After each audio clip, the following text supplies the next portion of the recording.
Business trip? You just work it remotely and you say you have a business trip. You're just trying to dodge housework, aren't you? It's not like that. I really have work to do. Don't talk back. Just listen to your husband. A year into my marriage with my husband, he never recognizes my freelance work. Worse yet, he verbally abuses me, treating me like a mere housekeeper. I'm the one supporting the household, even paying the rent, but he uses me mercilessly without a shred of gratitude. At this point, I can't just stay quiet. I'll turn the tables and use my husband's threats of divorce papers to my advantage.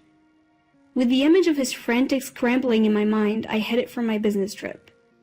My name is Maya, a 29-year-old employed by a publishing company. My husband's name is Bill, 5 years my senior at 34.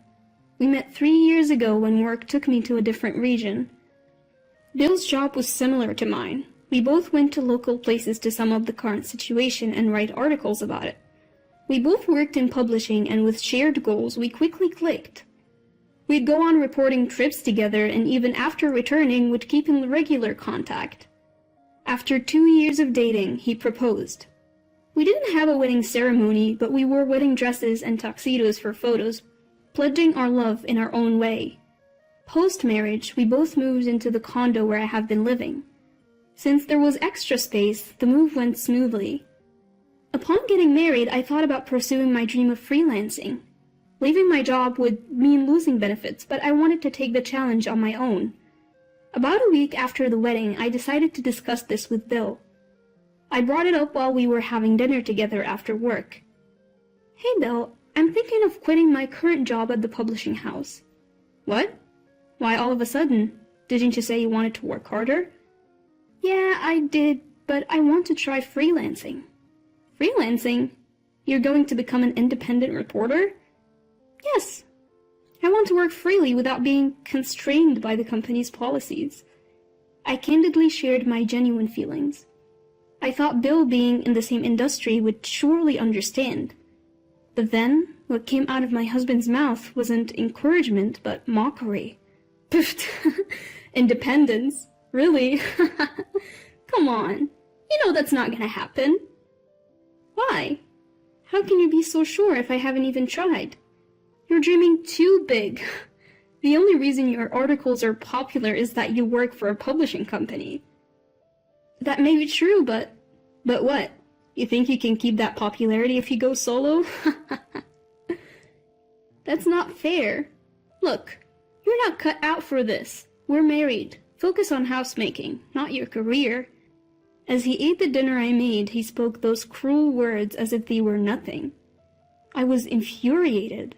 Today, even his comments on the taste of the food bothered me. I tried to persuade him more than once, but he was unyielding. He even threw harsh words like, "You can't do it. It's a waste of time." Yet, I didn't plan on taking this lightly either. If I gave up on my dream now, I'd regret it for sure. So I ignored his words and decided to go for it. I submitted my resignation and ventured on a path as a freelance reporter. That night, after quitting my job without telling him, Bill erupted. "What the hell? Didn't I tell you not to quit?" "I'm sorry, but I just can't give up. What if this jeopardizes our finances? Can you take responsibility?" "Well, about that..." "Enough. Listen, I'm only putting $1,000 a month into our expenses. If that's not enough, I'm not covering for you. Got it?" "I understand." I thought he would support my dream as partners should, but reality was much harsher. A rift formed between us, with the one person I needed support from the most rejecting me. Bill, why would he say such things? All I wanted was his support for my dream. Was it naive to expect complete understanding just because we're married? It's painful, but I can't give up my dream here. I have to succeed now more than ever because I chose to act against his will. I strengthened my resolve. His verbal attacks and pressure intensified over time. He started berating not just my work, but me as a person. When I came home even a little late, he would get furious. "What time do you think it is? It's past 7 p.m. "I'm sorry, traffic was bad." "Didn't I always say to be back by 5? No dinner ready when I get home. That's unacceptable. I'm sorry, I'll make it right now. I already ordered delivery. Expect a bill for that later. Staying overnight for field reporting was an absolute no-go, thanks to my husband's rules. So I had no choice but to limit my reporting to places I could visit and return from within the same day. But sometimes interviews take longer than expected or traffic just doesn't cooperate. You can't predict what will happen until you're actually on the scene. My husband insisted that I be home by 5 p.m., but that's not always doable, given how weather or unforeseen circumstances could throw a wrench in the works. That being said, confronting my husband head-on was not an option. He goes to a physical office every day and works his tail off while I have the freedom to work remotely unbound by organizational rules. I guess he couldn't stand that our working environments were so different. Understanding his feelings, I always tried not to provoke him, but I kept striving in my career as a feature writer. Initially, I submitted articles to various platforms on a freelance basis and got paid per assignment, but eventually I started getting direct commissions. I even got requests to start a blog, so in addition to feature writing, I began blogging too. My income skyrocketed as a result. Before I knew it, I was earning roughly 3 times what I made as a salaried employee. Some months, I even pulled in more than $10,000, providing more than enough for our savings. Even after achieving a stable monthly income of $10,000, I kept it a secret from my husband. I knew he'd flip if he found out I was freelancing and making more money than him. A year into our marriage, his attitude hasn't changed. If anything, it's gotten worse, and our conversations are practically non-existent. Instead, he increasingly berates me. Then, one fateful day. On a rare day off, I bought some clothes from a luxury store. When I got home, my husband glared at the shopping bags and sneered. "You can barely bring in any money and you're out shopping like it's nothing. Do you even know your place? I earned the money myself, so why can't I spend it?" "Huh, really? Aren't you using the $1,000 I give you every month?" "That's not it. That $1,000 can even cover rent. Why would I touch that?" "Did you just call me low income?" "No, nobody's saying that." Suddenly, he hurled his beer can at me. It narrowly missed me but spilled all over my new clothes.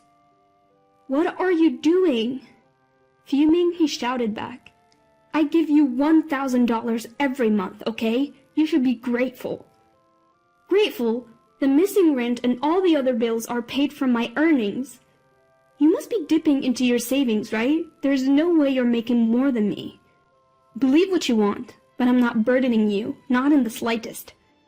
Go ahead, keep talking. Don't expect any handouts from me later on." My husband threw a can and sneered at me, not even bothering to apologize. I felt like I was reaching my breaking point with him. Several months later, I received a direct request from the publishing company I regularly contribute to, asking me to cover natural disasters overseas. It's an overseas assignment, so a day trip was out of the question. I decided to tell my husband about the work trip. "Bill, I know it's short notice, but I'll be traveling overseas for work this weekend." "Work trip? You're just a freelancer. What are you talking about? You just want to slack off on housework, don't you?" "That's not it. I really have to go. There's no way a freelancer like you has to go on an overseas work trip. How could you lie like that?" "It's not a lie. I was directly asked by the publisher." "Don't talk back. Just listen to your husband." As if I were the one being unreasonable, my husband continued to berate me. Fed up with his irrational behavior, I glared at him. Finally, he spoke, clearly irritated.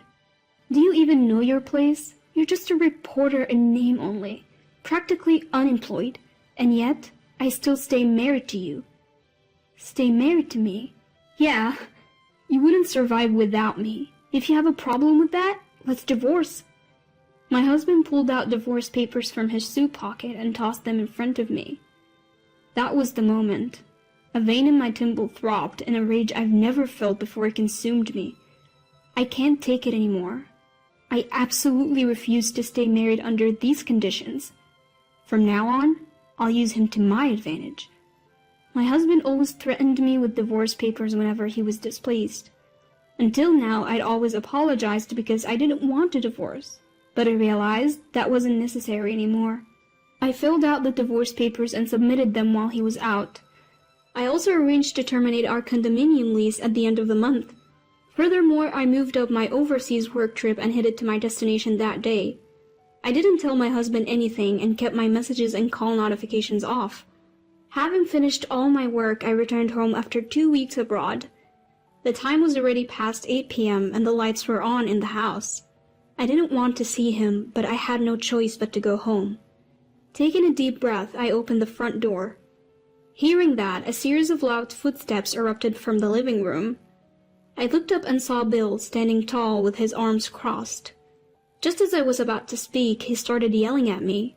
You have the nerve to come home like nothing happened. Where have you been without even replying to my messages? I told you, remember? I was on a business trip abroad.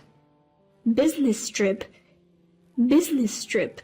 Seriously, as if someone like you, who occasionally works remotely to write boring articles, could ever go on a business trip. I told you, I got an assignment from the publishing company. I even got paid for it this time. Paid? What did you get, like $10? What a fool, spending money on transportation to go abroad just to make $10. Bill kept on belittling me with his crude laughter.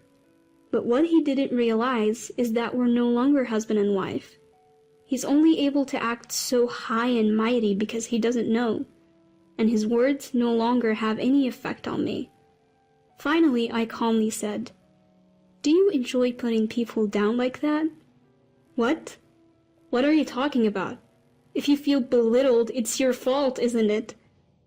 "I haven't done anything to be looked down upon by you. In fact, I make about 5 times more than you do."